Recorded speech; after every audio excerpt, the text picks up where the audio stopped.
Turning point রূপায়ণপুর Chittaranjan শাখা থেকে অর্ণব রায় কবিতা নিবেদন করছে। নমস্কার। জন্মান্তর, কবিগুরু রবীন্দ্রনাথ ঠাকুর। আমি ছেড়েই দিতে রাজি আছি সুসভ্যতার আলোক, আমি চাই না হতে নববঙ্গে নব যুগের চালক।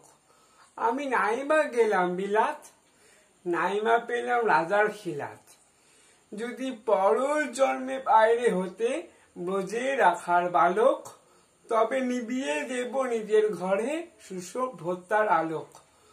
যারা নিত্য কেবল ধেনু চড়ায় বংশী বটের তলে, যারা গুঞ্জা ফুলের মালার গেথে পরে পড়ায় গলে, যারা বৃন্দাবনের বনে সদাই শ্যামের বাঁশি শোনে, যারা যমুনাতে ঝাঁপিয়ে পড়ে শীতল কালো জলে, যারা নিত্য কেবল ধেনু চড়ায় বংশী বটের তলে।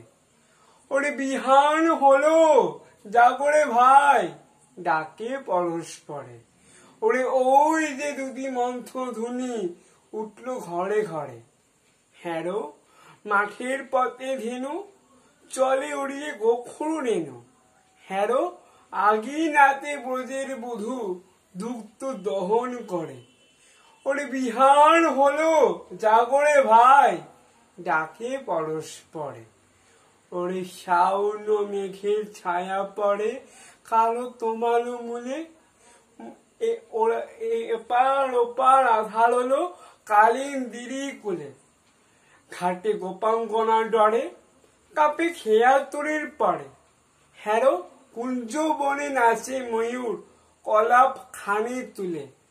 ওরে শাওন মেঘের ছায়া পড়ে কালো তোমালু মূলে, মোরা নবীন ফাগুন রাতে নীল নদীর তীরে।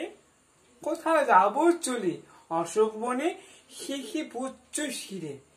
যবে দুলার ফুল রশি দ্বীপে নিপো শাখায় কষি, যবে দক্ষিণ বাই বাঁশির ধুনি উঠবে আকাশ ঘিরে।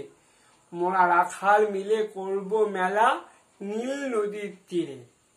আমি জ্বালাবো না আধার দেশে, আমি হব না ভাই নববঙ্গে নব যুগের চালক। আমি জ্বালাবো না আধার দেশে সুসভ্যতার আলোক।